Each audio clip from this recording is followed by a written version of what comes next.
তো গাইস দেন কত মানুষ, কিন্তু দুঃখের খবর হইলো দেখা করতে পারি নাই। চাইছিলাম একটা ছবি তুলবো, একটা চ্যালেঞ্জ ভিডিও নিয়েছিলাম ব্লগ, এটা তো আর পূরণ হইলো না।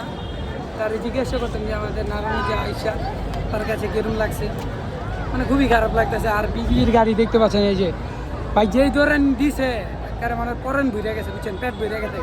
আর কি করবো? দুই তিনটা বাড়িও দিছে, খাইছি, সমস্যা নাই। এক ভাই কন্টেন্ট ক্রিয়েটার, তার গায়ে হাত তুলছে এবং তিনি আবার লাইভে ঢুকে গেছে। লাইভে কামটা কিন্তু একদমই ভালো হয় না, কারণ আমরা ভালোবাসার মানুষ, আমি জানি এখানে অনেক মানুষ আসলে জায়গা করতে আসে, ঠিক আছে, বাট তারা ছবি তোলার কোনো সিস্টেম মূল করে কারণটা হলো কি, মূল কারণ দোষ কি আমি কই যদি সিস্টেমটা করে দিত সবচেয়ে বেশি ভালো হতো, ঠিক আছে। এই সিস্টেমটা করে নাই। অনেক আসলে মানুষ আছে, মানুষ অনেক কষ্ট পাইছে এবং কি আমাদের গায়ে হাত পর্যন্ত তুলছে লাঠি দিয়া, ঠিক আছে। এটা আমি পরে ভিডিওতে আপনাদের দেখাই দিব, ঠিক আছে। তার সাথে আমার করা এটা ভিডিও তো আমি ছাড়বো, ঠিক আছে। তো দেশবাসীর কাছে একটাই আমার অনুরোধ, আপনারা নামাইতে পারেন, আপনারা বাড়াইতে পারেন, সম্পূর্ণ এটা আপনাদের বিষয়, ঠিক আছে। ভিডিওটা পরিমাণ শেয়ার করেন। এই দেখেন অনেক মানুষ আসছে।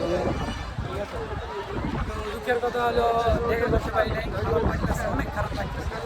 এই দেখেন এখন আর মানুষ নাই, একটা ছবিও তুলতে পারলাম না। মেরে বন্ধু মনটা খুবই খারাপ। আমরা আইছি সকাল 12টা বাজে গেলাম।